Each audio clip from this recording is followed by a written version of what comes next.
Laudato si, Laudato si. Bonjour, le mouvement chrétien des retraités vous parle des déplacements avec un handicap visuel. Nombre de personnes autour de nous sont impactées par un handicap visuel et en particulier les personnes âgées se retrouvant seules chez elles. Marguerite a accepté de me parler de ses difficultés au quotidien.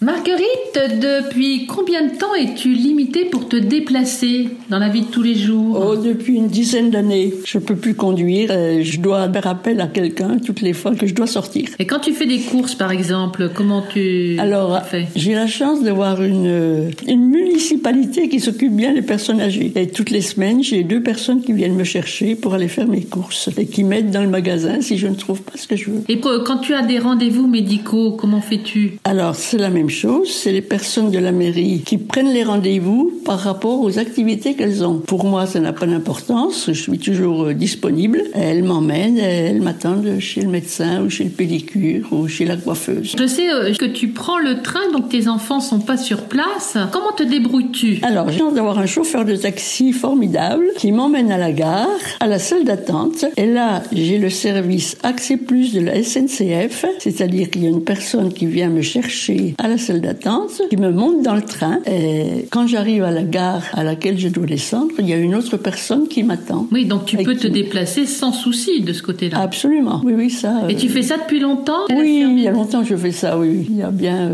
7-8 ans. Et donc ça t'empêche pas de bouger ? Non, pas du tout. Heureusement que j'ai ça. Tant que j'ai ça, je peux bouger. Donc en fait, tu as trouvé des solutions pour chaque chose ? Parce que sinon, je pourrais plus bouger, je pourrais plus sortir. Oui, il faut préciser donc aussi que ton handicap visuel, c'est que tu perds un peu la vue. Oui, j'ai un glaucome qui s'aggrave toujours de plus en plus. Donc tu es en bonne santé, mais là je vois mal et je peux plus me déplacer toute seule. Et est-ce que c'est facile de demander de l'aide ? Pas toujours, non, parce que c'est souvent. J'hésite quelquefois. Je fais pas les choses parce que je ne veux pas demander à quelqu'un de se déranger. Ah oui, donc quelque part, ça te limite quand même un petit peu dans tes déplacements ou tes sorties. Tout à fait, oui. Et est-ce que ça c'est embêtant pour toi de perdre un peu de l'autonomie ? C'est pas facile parce qu'il y a des moments où je m'ennuie parce que je peux pas faire grand-chose chez moi. Je peux rester chez moi parce que je connais ma maison.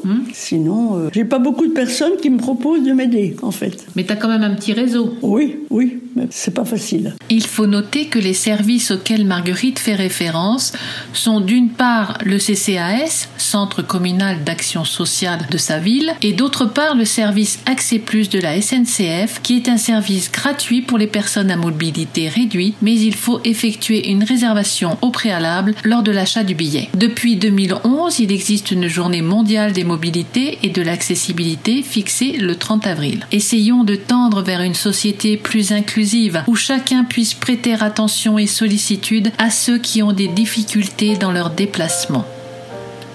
À bientôt. Vous avez aimé ce podcast ? N'hésitez pas à le partager autour de vous. Podcast réalisé par le Mouvement chrétien des retraités.